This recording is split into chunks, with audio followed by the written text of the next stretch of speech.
Saya pendeta HKBP Resort Parulian dari SD Negeri Habeahan, Desa Habeahan, Litong Nihuta.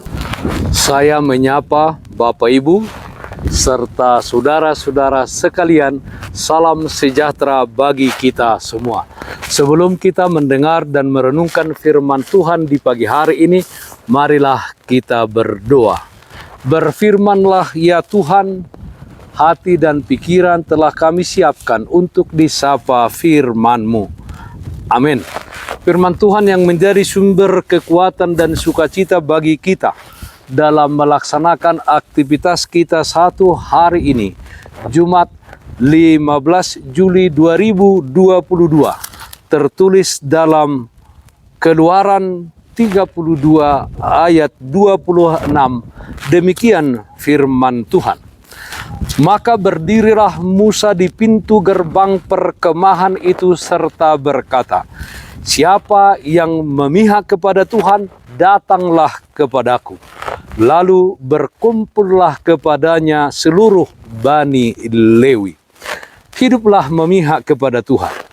Saudaraku yang terkasih dalam Kristus Yesus, dalam perjalanan bangsa Israel dari Mesir menuju tanah Kanaan, Musa atas perintah Tuhan naik ke gunung Sinai, dan di sana dia menerima hukum Allah, yaitu 2 loh batu yang ditulis oleh jari Allah sendiri. Diberitakan bahwa Musa dalam waktu yang lama meninggalkan bangsa Israel di lereng gunung Sinai. Bangsa Israel merasa bahwa Musa dan Allah telah meninggalkan mereka. Mereka tidak memiliki kesabaran dalam menantikan kehadiran Musa, sehingga mereka mendesak Harun untuk membuat Allah lain yang akan memimpin mereka dalam melanjutkan perjalanan mereka ke tanah Kanaan. Dalam kitab Keluaran 32 ayat 1 dikatakan, mari buatlah untuk kami Allah yang akan berjalan di depan kami, sebab Musa ini orang yang telah memimpin kami keluar dari tanah Mesir. Kami tidak tahu apa yang terjadi dengan dia. Saudaraku yang terkasih dalam Kristus Yesus, Musa begitu marah melihat kejadian tersebut sehingga dia menghancurkan kedua loh batu yang berisi 10 hukum Tuhan yang diterimanya dari Tuhan. Musa lalu membakar dan menggiling patung berhala itu serta menyuruh umat Israel meminumnya sebagai lambang bahwa mereka harus menanggung perbuatan dosa mereka. Ia juga menegur Harun yang begitu mudah berkompromi sehingga mengikuti kemauan umat Israel membuat patung untuk disembah yang justru menyalahkan orang Israel. Harun mengkambing hitamkan bahwa bangsa Israel yang mendesak dia. Seperti dalam nats ini, Musa menantang Israel untuk memihak kepada Tuhan. Lalu tampillah suku Lewi yang memihak Tuhan, di mana Tuhan akhirnya memilih mereka menggantikan anak sulung Israel sebagai pelayan Tuhan di rumah Tuhan. Dapat kita baca dalam Bilangan pasal 3 ayat 12. Saudaraku yang terkasih dalam Kristus Yesus, marilah kita memiliki iman yang semakin bertumbuh dan iman yang semakin dewasa di dalam pengenalan kita akan Allah dalam kehidupan kita masing-masing.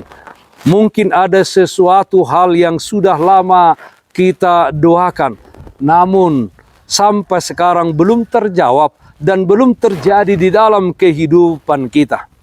Jangan berpindah ke Allah lain seperti orang Israel di waktu Musa yang naik ke gunung Sinai, di mana mereka tidak sabar menunggu kedatangan Musa. Marilah kita memiliki kesabaran, memiliki ketabahan hati di dalam menantikan jawaban Tuhan atas segala doa dan permohonan kita.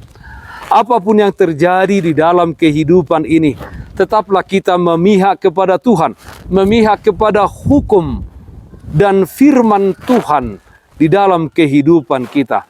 Hiduplah dalam kesetiaan kepada Tuhan dan kepada kehendak-Nya, dan kita tidak berkompromi dengan dosa, dengan segala hal yang duniawi dan keinginan-keinginan daging kita.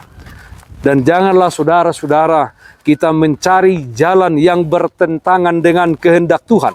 Sebaliknya, apapun yang terjadi dalam hidup ini, tetaplah kita tunduk terhadap apa yang telah Allah firmankan dan apa yang telah Allah tetapkan di dalam kehidupan kita.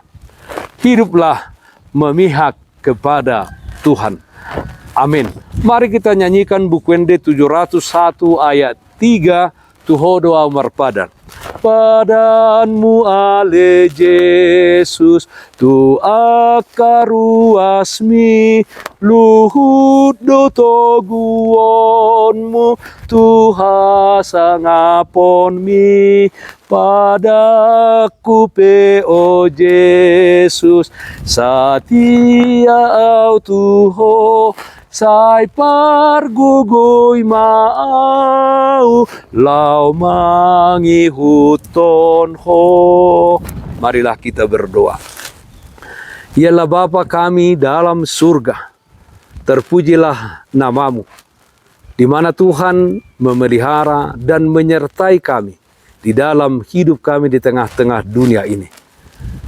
Selama kami hidup di dunia ini Tuhan, walau banyak pergumulan dan tantangan bahkan kesusahan yang kami hadapi, kiranya kami dengan kuat kuasa Roh Kudus-Mu senantiasa berdiri teguh dan tetap hidup memihak kepada Tuhan, memihak kepada kehendak-Mu, sehingga kami tetap dikuatkan untuk melakukan yang sesuai dengan firman-Mu. Ialah Bapa kami berdoa, yang sakit Tuhan berikan kesembuhan, yang berduka Tuhan berikan penghiburan.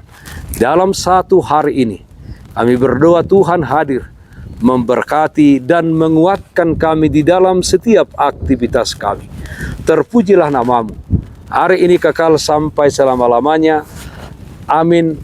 Kasih karunia Tuhan kita Yesus Kristus, kasih setia dari Allah Bapa, serta persekutuan Roh Kudus, itulah yang menyertaimu hari ini, kekal sampai selama-lamanya. Amin. Bapak Ibu saudara-saudara yang terkasih, taatlah akan protokol kesehatan. Tetaplah jaga kesehatan jasmanimu, terlebih kesehatan rohanimu. Bersihkan hatimu, cintai dan kasihilah sesamamu manusia. Tetaplah berdoa kepada Tuhan sumber berkat dan anugerah di dalam kehidupanmu. Salam sehat, tetap semangat. Tuhan Yesus memberkati kita semuanya. Shalom.